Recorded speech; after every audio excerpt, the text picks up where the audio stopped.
My god, okay, so just hours ago, a couple panels of supposedly chapter 238 got leaked, and I can't tell you in words what I'm feeling right now because this is just insane on so many levels. Many theories would be confirmed by these panels and the story would go in a completely different direction from this point on. Trust me, stay until the end because this is going to be very interesting. But without talking too much, let's start with the question everyone is asking themselves. Is it really over for Satoru Gojo now, or is he going to make a comeback to the story very soon? However, before we begin with this video, when I looked into my analytics, they showed me that only 3% of the people who always watch my videos are also subscribed to the channel. So what are you waiting for? I make content every single day, and I mean every day. Go and destroy that subscribe button so you won't miss anything new. It's a win-win for all of us. But let's go straight into if Gojo's going to come back.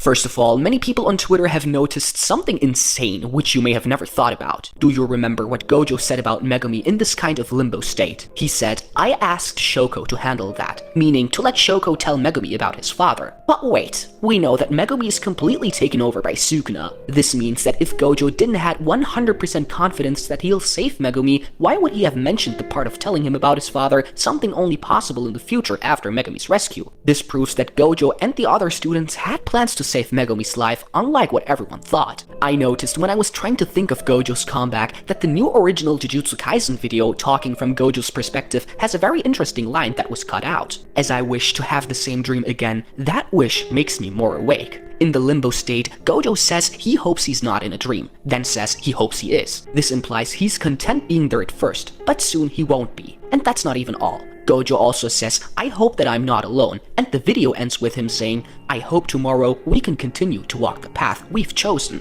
Gojo will choose to walk the path of remaining on Earth, guiding his beloved students. Gojo will choose to continue living and not alone. He will go north and he will see out his dream. But wait, it gets way deeper and way more interesting, and you will understand why when we look at the leaks. Kajimo actually holds a very important hint to Gojo still being alive, which is quite ironic since Kajimo didn't care or even took a moment to grieve after Gojo was sliced in half. Now you might ask yourself why Kajimo could play a role in Gojo's rebirth. First of all, one of the meanings to Kajimo's name is Purple Cloud, which actually relates to the Purple Cloud Buddha would ride on to welcome the people who are near death into rebirth to the Pure Land. This type of rebirth is called Perfect Enlightenment, and keep that in mind. These hints argue that Gojo is going to reach a new enlightenment, a perfect enlightenment. And going on with this, the name Satoru actually means enlightenment and to realize the truth. The editor's comment at the end of Jujutsu Kaisen chapter 236 is run quickly to Death's place and showcases Kajimo jumping into the fight. Kajimo heading straight into the battle while Gojo is not fully dead, and Kajimo being a reference to the purple cloud which makes people near death rebirth just implies that Kajimo could be the one sending Satoru Gojo to this Pure Land, meaning going north. And also, at the end of the spiritual awakening limbo, Gojo finally faces north towards his own teacher Yaga-sensei, turning away from the dead Nanami and confirming that he chose the path to return as a teacher as he faces his own teacher Yaga in the north direction. Gojo's teenage self being present in that room full of dead people is symbolical to a self-centered mindset he had back when he was young,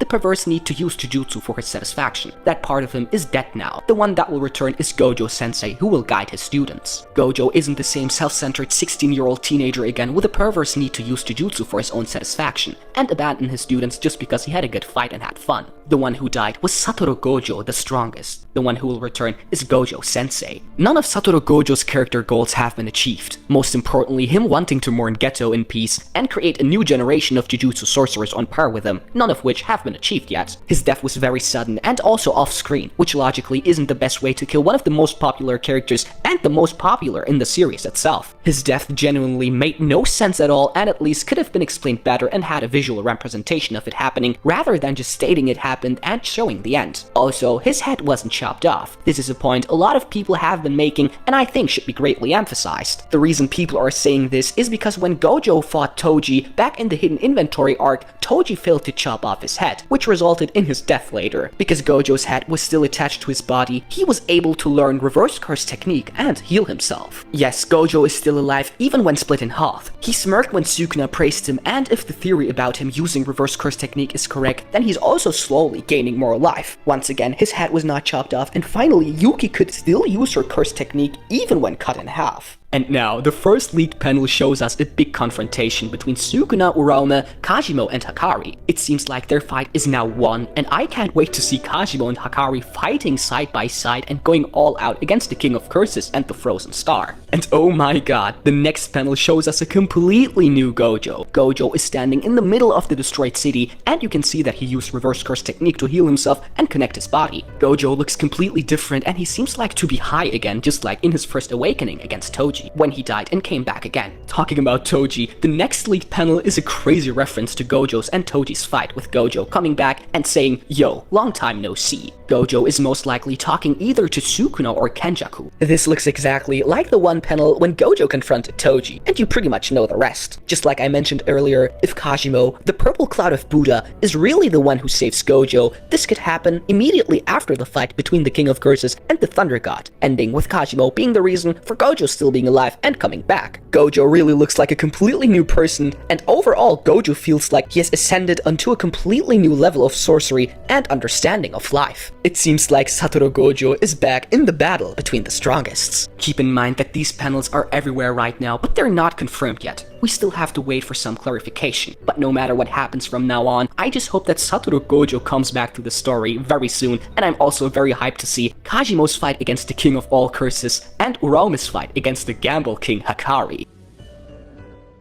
I hope you all enjoyed watching this video. Comment your thoughts and ideas on what you think about Gojo's return and what you think will happen in the next chapter. Subscribe to the channel and turn on the bell so you